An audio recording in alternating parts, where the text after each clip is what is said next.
Halo sobat semuanya dimanapun Anda berada, semoga semuanya sehat dan sukses selalu. Amin. Kali ini saya akan menceritakan alur sebuah film kolosal yang sangat epik. Film ini menceritakan tentang sejarah profil dari seorang pemimpin terbesar sepanjang masa bernama Alexander Agung atau Alexander the Great. Beliau lahir di Makedonia yang terletak di utara Yunani. Putra dari Raja Makedonia yang berhasil mencatatkan sejarahnya dalam menaklukkan kerajaan-kerajaan besar di dunia pada masa itu, mulai dari Mesir, Persia, kerajaan-kerajaan Balkan, hingga beliau berhasil menginjakan kakinya ke tanah India yang menjadi ujung ekspedisi penaklukannya. Lalu bagaimana kisah selengkapnya? Inilah alur cerita dari film.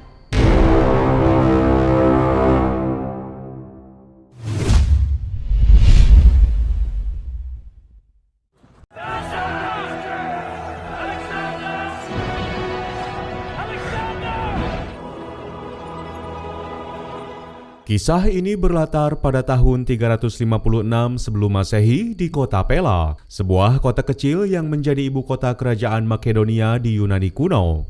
Pada tahun itu, lahirlah seorang putra dari Raja Makedonia yang bernama Raja Philip II, serta istrinya yang bernama Ratu Olimpias. Sebagai putra yang diklaim memiliki darah keturunan Raja-Raja Agung, sejak kecil Alexander selalu dielu-elukan bahwa beliau merupakan titisan dari Dewa Zeus dan merupakan keturunan dari anggota wangsa Argead.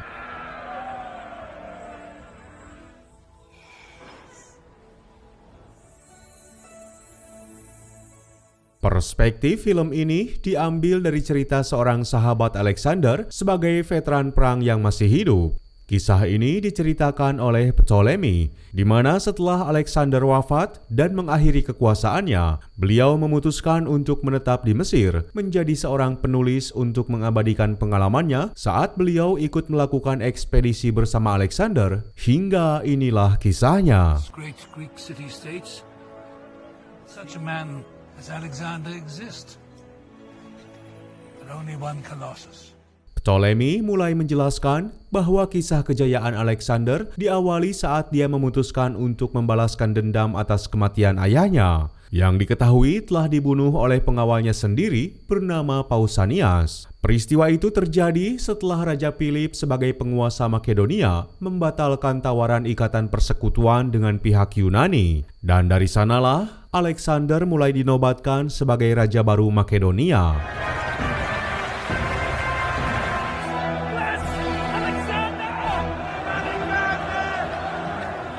Rasa sakit hati serta dendam atas kematian ayahnya itulah yang membuat Alexander memiliki sebuah ambisi terpendam yang sangat membara. Maka tepat pada umurnya yang baru menginjak 20 tahun, beliau memutuskan untuk mengerahkan pasukan militernya guna melakukan invasi ke wilayah Asia Barat, bahkan sampai memasuki wilayah Afrika. Dan disinilah titik awal keemasan Alexander saat beliau berhasil menaklukkan kota Alexandria Mesir, di mana nama ibu kota itu diambil dari namanya sendiri, karena kala itu bangsa Mesir menganggap Alexander sebagai dewa pelindung bagi mereka yang sejak lama berada dalam jajahan serta penderitaannya sebagai budak bagi pemimpin mereka terdahulu.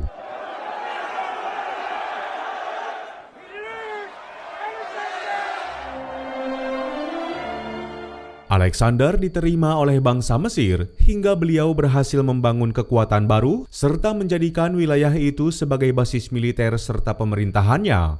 Maka setelah beberapa tahun membangun fondasi kepemimpinannya, Alexander memutuskan untuk memperluas wilayah kekuasaannya ke arah timur, di mana beliau mendeklarasikan perang dengan pihak Persia yang kala itu dipimpin oleh Raja Darius III. Hingga terjadilah sebuah perang besar yang sangat melegenda, di mana peristiwa itu dikenal sebagai pertempuran Gaugamela.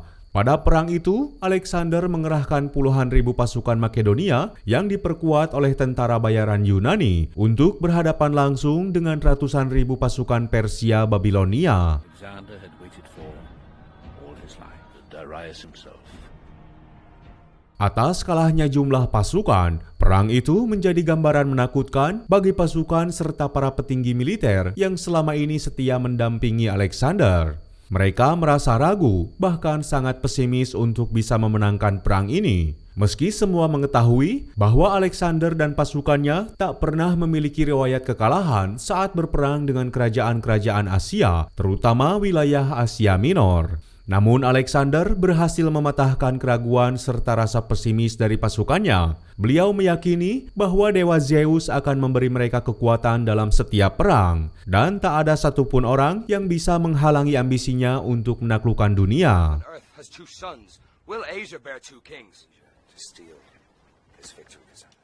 Alexander meminta kepada seluruh pasukan dan para petinggi militernya untuk percaya pada intuisinya kali ini. Bahkan beliau berusaha meyakinkan seorang jenderal seniornya yang bernama Parmenion, karena selama ini dia selalu menolak serta menentang peperangan dengan pihak Persia. Namun Alexander menunjukkan kecerdasannya sebagai murid dari Aristoteles saat beliau merencanakan sebuah taktik strategi perang yang ada di kepalanya untuk menghadapi pasukan Persia yang memiliki kekuatan jumlah pasukan 3 kali lipat dari pasukan mereka. Right here, we cut the throat of the Persian army.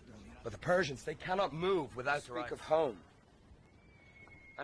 Dalam Perang Gaugamela, beliau berencana untuk menggunakan formasi asimetris dengan menempatkan sebagian pasukannya di sektor kiri untuk memancing konsentrasi pasukan Persia supaya memusatkan serangannya ke wilayah sebelah kiri dari formasi pasukan Makedonia. Meski awalnya para petinggi militer menolak strategi itu, termasuk oleh Cassander sebagai sahabat masa kecil Alexander yang lebih menyarankan untuk melakukan strategi gerilya dengan melakukan serangan diam-diam pada malam hari. With all my experience, regroup. How many are the bribes? We should attack tonight when they least expect us. Sepanjang malam itu, pasukan Makedonia berada dalam situasi yang sangat mencekam karena mereka menyadari bahwa esok hari akan terjadi perang besar yang mungkin akan menjadi hari terakhir mereka hidup di dunia. Perang itu akan menjadi penentu siapakah yang menjadi pasukan terbaik dan akan menjadi pemenangnya. Hingga keesokan harinya, momen yang selama ini ditunggu oleh Alexander kini benar-benar telah dia dapatkan, di mana di hari itu pasukannya akan berperang menghadapi pasukan Persia yang dikenal sangat kuat. Today we ride to our destiny. And die. Now come together to decide the fate. Perlu diketahui bahwa Perang Gaugamela ini terjadi di daerah Mesopotamia pada tahun 331 sebelum Masehi. Lokasi pertempuran akan dilakukan di tengah gurun pasir gersang yang dikelilingi oleh bukit bernama Tel Gomel, di mana pasukan Makedonia mengerahkan sekitar 47.000 pasukan, sedangkan pihak Persia menurunkan sekitar 120.000 prajurit. Cowardly manner. Who's the most distant place in Asia?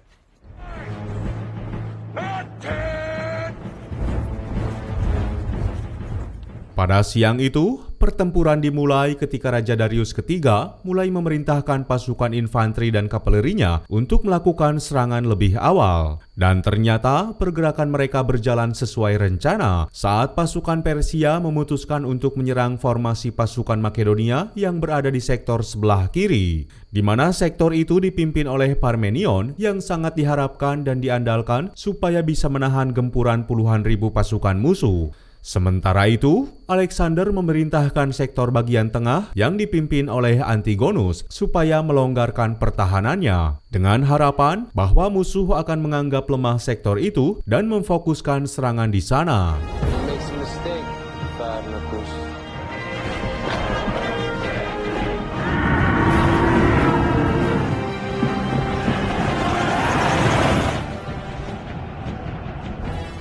Sebelumnya, Alexander menyusun strategi untuk menggerakkan poros infanteri tengah supaya perlahan berpindah dan memberi support pasukan di sektor kiri. Sementara sektor tengah itu sendiri sebetulnya akan diperkuat oleh kavaleri Philip Telesian yang didampingi pasukan tombak panjang dari tentara bayaran Yunani. Karena di sektor kanan yang berada di sebelah barat, dia bersama pasukan kavaleri Makedonia terpilihnya serta dibantu oleh kavaleri sekutu dari pasukan Paionian akan menggunakan serangan mendadak demi memancing perhatian musuh. Pergerakan mereka melebar jauh keluar formasi, yang tentu saja pergerakan itu membuat Raja Darius berpikir bahwa mereka akan melakukan serangan memutar ke belakang pertahanan. Hingga seketika Raja Darius memerintahkan seluruh pasukan kavaleri elitnya yang bernama Bessus serta Scythians supaya bisa mengejar pasukan Alexander yang terus bergerak menjauh dari arena peperangan.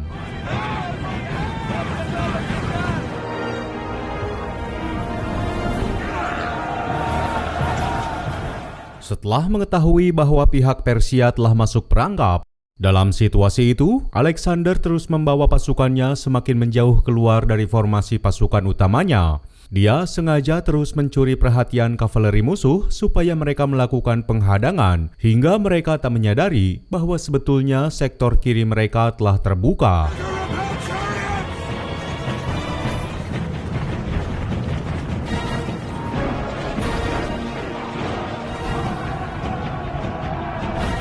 Maka pada momen itulah, Alexander bersama kelompoknya segera melakukan manuver tajam menuju sektor kiri Persia dan langsung menusuk pertahanan mereka yang berada di bagian tengah. Semua ini dilakukan demi bisa menargetkan Raja Darius secara langsung, yang saat ini hanya dilindungi oleh ribuan pasukan infanteri sebagai ciri khas formasi Persia. Pergerakan mendadak itu membuat kavaleri Persia yang telah bergerak jauh ke sektor kiri tak sempat melakukan pengejaran kepada pasukan Alexander, hingga mereka seakan pasrah dan membiarkan pasukan kavaleri Alexander masuk dengan bebas ke sektor tengah mereka.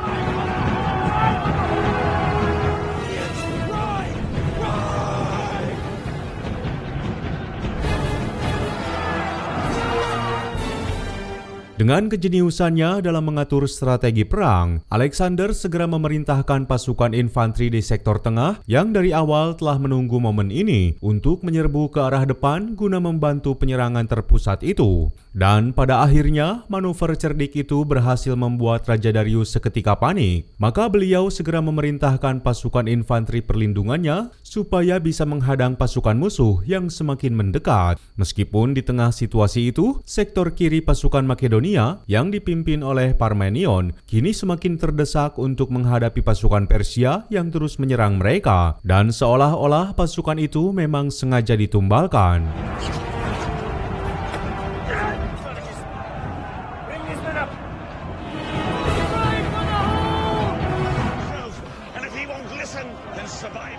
Menyadari akan situasi itu, Alexander kini harus bergerak cepat untuk memusatkan serangannya kepada Raja Darius. Namun di saat yang sama, ternyata Raja Darius memutuskan untuk melarikan diri bersama pasukan pelindungnya yang tersisa. Dan itu berarti peperangan kini telah berakhir dengan hasil kemenangan untuk pihak pasukan Makedonia.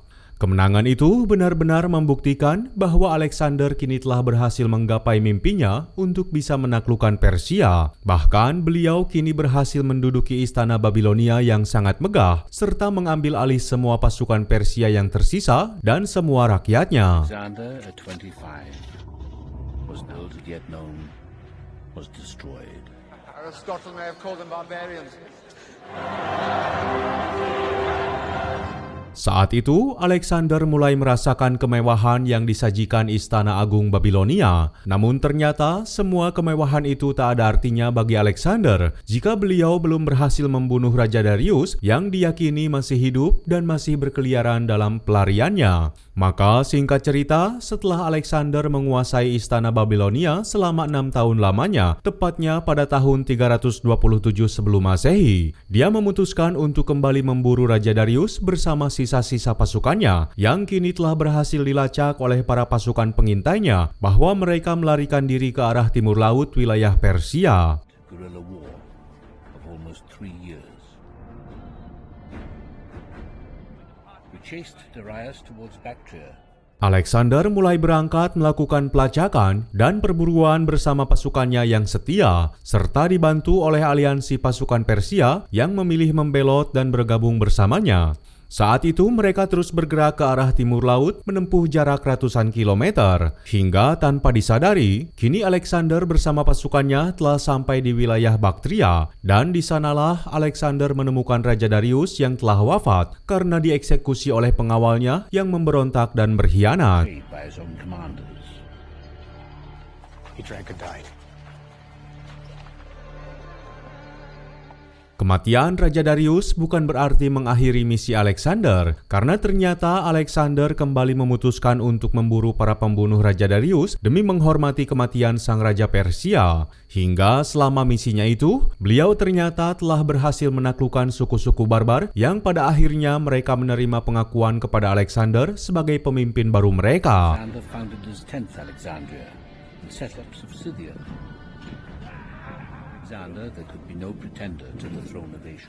Pencapaian demi pencapaian yang gemilang itu semakin menggairahkan semangat serta ambisi Alexander untuk bisa menjadi pemimpin tunggal wilayah Asia. Meski atas ambisinya pula lah yang membuat jati diri Alexander kini dirasa semakin berubah secara perlahan. Hal itu dibuktikan saat di tahun yang sama beliau memutuskan untuk melakukan kesepakatan ikatan aliansi dengan pasukan suku-suku di wilayah Baktria atau yang dewasa ini dikenal dengan negara Afghanistan. Bahkan dari sana Alexander memutuskan untuk menikahi seorang gadis Afghanistan yang merupakan putri dari seorang kepala suku. Alexander truly fell in love. May be reconciled in peace. Wanita itu bernama Roxanne, putri dari kepala suku Oxyartes, seorang Baron Baktria yang sangat memiliki pengaruh besar di wilayahnya. Meskipun memang semua keputusannya itu sangat ditentang oleh semua petinggi serta para jenderalnya yang menganggap Alexander telah mengingkari kesepakatan serta prinsip aturan para dewa yang selama ini mereka pegang. On this glorious occasion,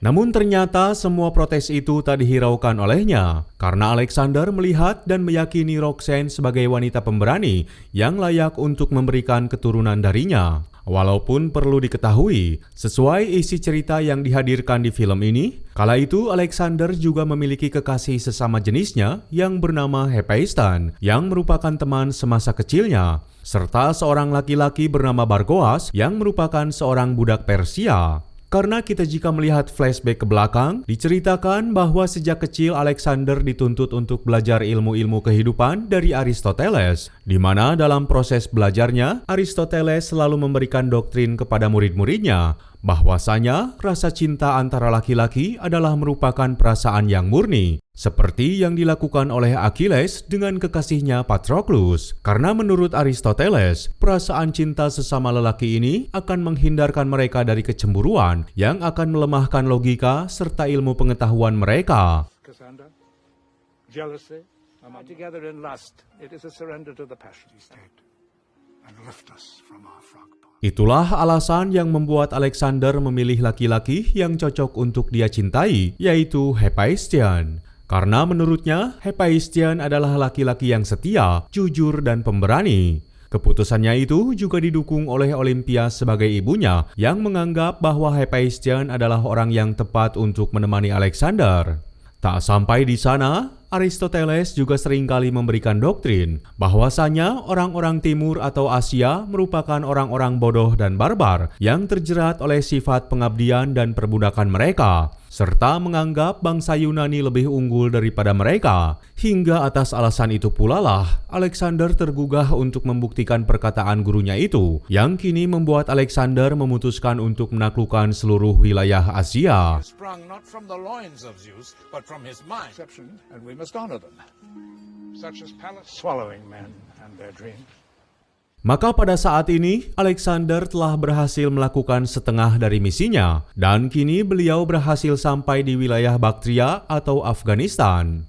Dari sinilah Alexander kemudian membuat sebuah keputusan yang sangat krusial setelah pernikahannya dengan Roxanne, yang mana dia memutuskan untuk membawa semua pengikutnya terus bergerak menuju arah timur demi terus mencari tanah baru penaklukan mereka di wilayah Asia yang misterius. Meskipun ketika rombongan Alexander tiba di sebuah pegunungan bernama Hindukush, perjalanan mereka sempat berhenti karena pada saat itu mereka baru saja menghadapi cuaca dingin yang sangat ekstrim.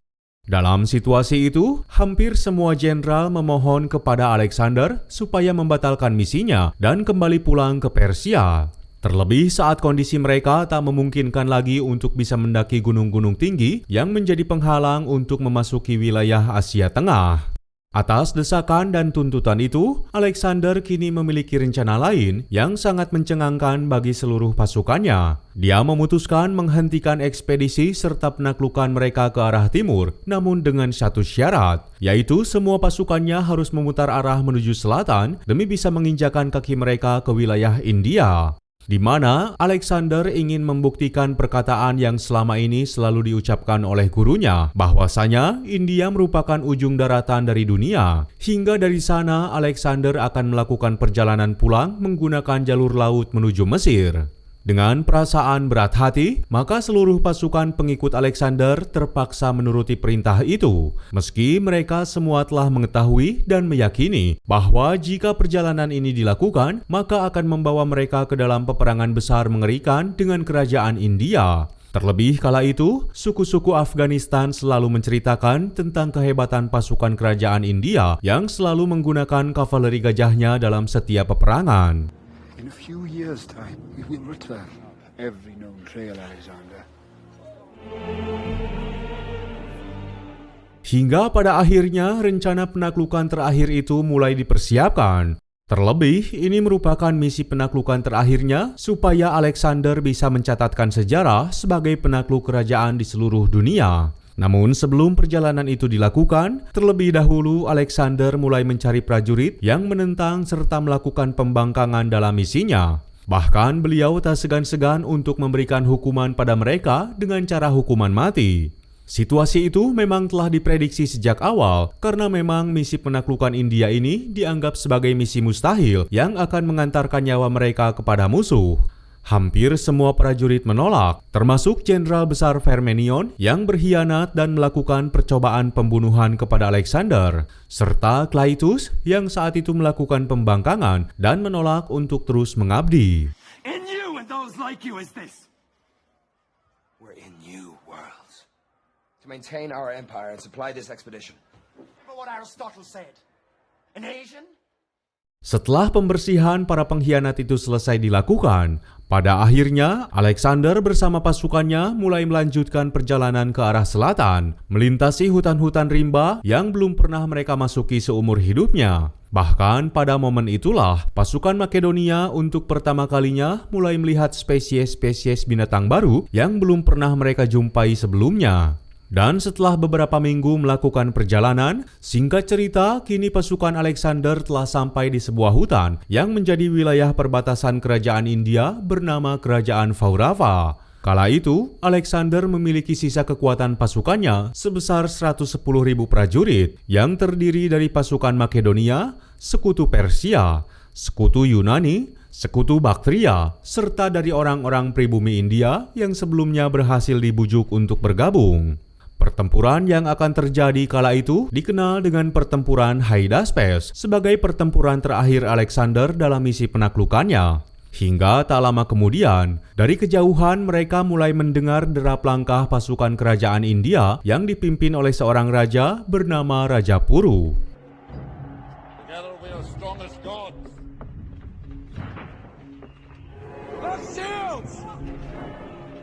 Dalam perang itu, kerajaan India mengerahkan sekitar 130.000 pasukan, termasuk 85 ekor gajah perang sebagai ciri khas pasukan infanteri mereka yang sangat ditakuti. Seketika itu, pasukan India langsung menyerang formasi sektor tengah pasukan Alexander yang dipimpin oleh Jenderal Crateros. Dan dalam momen itu, Alexander menggunakan strategi pengepungan, di mana beliau bersama pasukan kavaleri elitnya bergerak jauh ke sisi kanan untuk mengepung sektor tengah pasukan Raja Puru.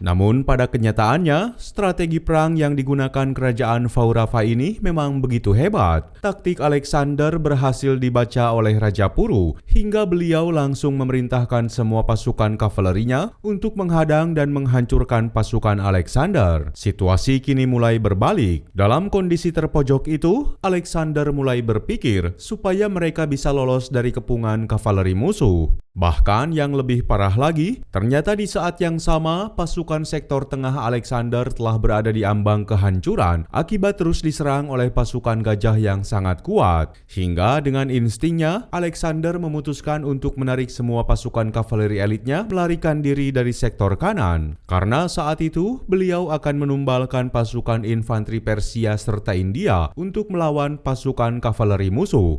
Ternyata saat itu Alexander memiliki ide yang sangat brilian, di mana beliau segera bergabung dengan formasi sektor tengah seraya memerintahkan semua pasukan infanterinya untuk melakukan perintah terakhir yang telah dia putuskan, yang mana Alexander memerintahkan seluruh infanterinya untuk meninggalkan gempuran pasukan gajah dan bergerak maju lurus ke depan guna melakukan serangan terpusat kepada Rajapuru. Meskipun ternyata taktik itu tak semudah seperti yang pernah dia lakukan saat melawan Raja Darius dari Persia. Bahkan kala itu, kuda-kuda perang terbaik mereka mulai merasa depresi dan ketakutan saat melihat pasukan gajah yang sangat mengerikan dan mengakibatkan pasukan Alexander hampir putus asa.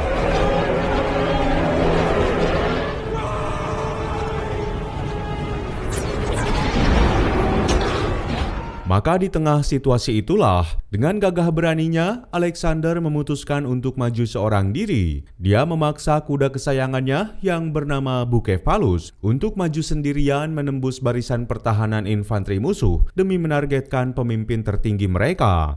Alexander terus merangsak masuk dan tak bisa dihentikan. Kemudian dia terus mendekati posisi Rajapuru yang berada di atas gajah. Maka pada saat itulah Alexander meminta kudanya untuk melakukan lompatan panjang supaya beliau bisa melemparkan senjata kapaknya tepat ke arah Rajapuru. Walaupun kemudian usahanya itu gagal karena Bucephalus sang kuda pemberani itu terkena hujaman panah serta tombak-tombak dari pasukan musuh yang mengakibatkan dada Alexander terkena serangan anak panah.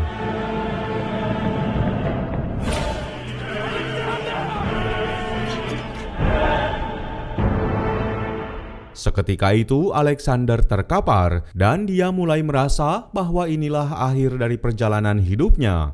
Meskipun kejadian mengharukan terjadi saat kuda kesayangannya yang dalam keadaan sekarat seakan terus melindunginya dari serbuan infanteri musuh. Hingga kejadian itulah yang membuat pasukan kavaleri elitnya segera berinisiatif untuk bisa menyelamatkan Alexander dengan menggunakan formasi melingkar.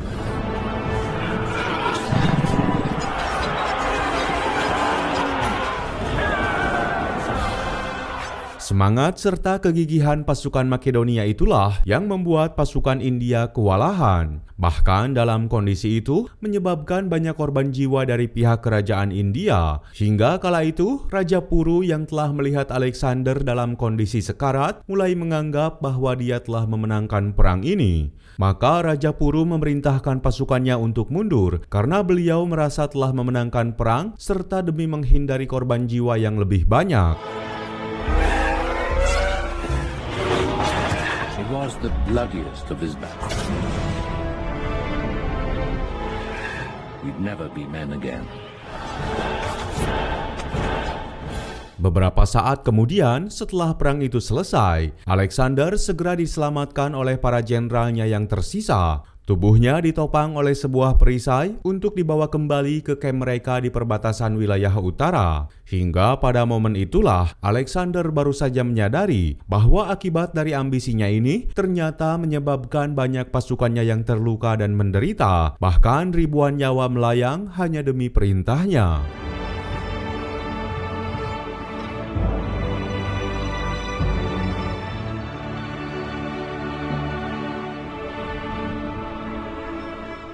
Hingga singkat cerita beberapa hari kemudian, di sebuah kamp peristirahatannya di wilayah utara antara perbatasan India dan Baktria, pada akhirnya luka Alexander berhasil dipulihkan hingga dia selamat dari kematian. Dan pada momen itulah Alexander mulai menyadari tentang semua yang telah terjadi di sana. Maka beliau langsung berbicara di hadapan semua pengikutnya dan memutuskan untuk pulang guna mengakhiri misi penaklukan ini. We're going home.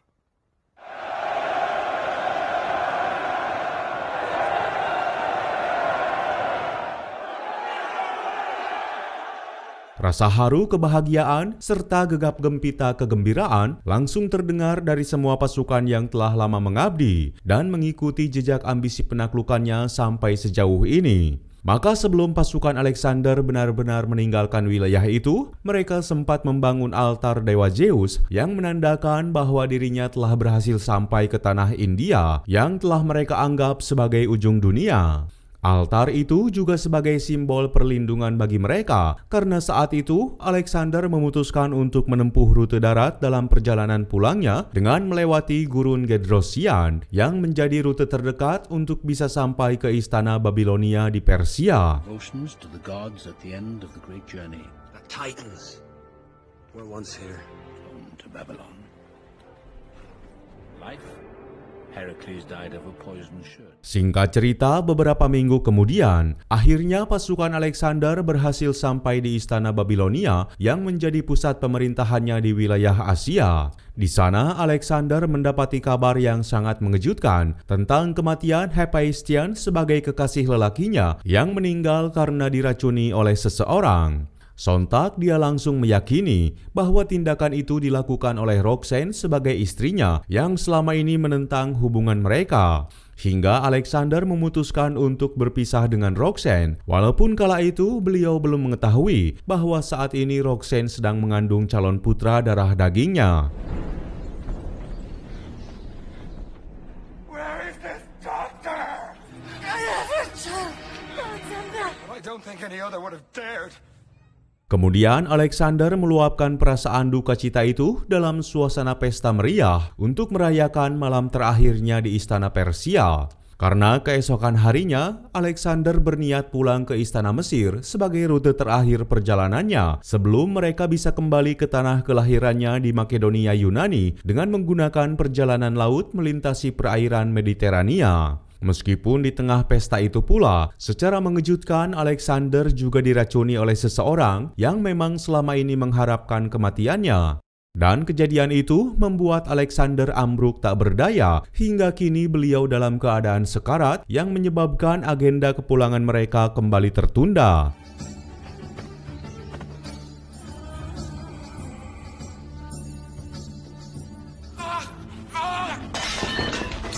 Hingga akhirnya, singkat cerita, pada tahun 323 sebelum Masehi, Alexander Agung dinyatakan meninggal saat usianya memasuki 33 tahun.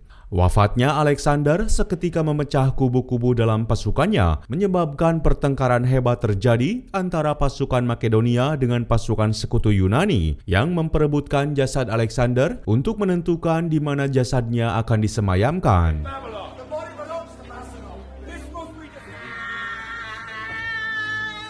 In his short life, he achieved without doubt wars of the world had begun. 40 years off and on. Dan seketika dari pertengkaran itulah, scene tiba-tiba berpindah 38 tahun kemudian setelah kematian Alexander, tepatnya pada tahun 285 sebelum Masehi di kota Alexandria, Mesir. Di mana dari sinilah Ptolemeus II telah selesai menceritakan kisahnya untuk diabadikan ke dalam sebuah tulisan sebagai bagian dari saksi bisu perjalanannya bersama Alexander Agung. Beliau mencoba menceritakan kisah demi kisah sedetail mungkin tentang perjalanannya bersama Alexander sampai saat detik-detik kematiannya. Ptolemeus menjelaskan bahwasanya jasad Alexander diawetkan dan disemayamkan di Mesir. Beliau juga membeberkan sebuah rahasia besar tentang kematiannya yang memang ternyata direncanakan oleh semua jenderal militernya yang telah merencanakan dan menyepakati pembunuhan kepada tuannya itu. Hingga mereka benar-benar ingin mengakhiri takdir kesetiaan mereka kepada Alexander yang penuh dengan ambisi serta resiko. Semua itu mereka lakukan demi kehidupan yang damai bersama keluarga mereka. Ptolemeus juga menceritakan saat 6 tahun kemudian setelah wafatnya Alexander, istrinya Roxanne dibawa ke Makedonia setelah dia melahirkan putra dari darah daging Alexander. Meskipun kala itu, Cassander sebagai sahabat karib Alexander berhasil meracuni Roxanne serta putranya demi bisa menghapus garis keturunan Alexander untuk selama-lamanya. Hingga itulah kisah Alexander the Great yang sempat tertulis dan diceritakan oleh Ptolemeus sebagai saksi hidup. Walaupun tulisan itu kini telah lenyap saat perpustakaan Alexandria dibakar dalam sebuah tragedi. Hingga dengan ini pula, film ini pun akhirnya tamat. Sekian yang bisa kami persembahkan dalam alur film kali ini. Semoga bisa menghibur sobat semuanya. Mohon maaf jika masih banyak kekurangan. Sampai jumpa lagi di kisah berikutnya.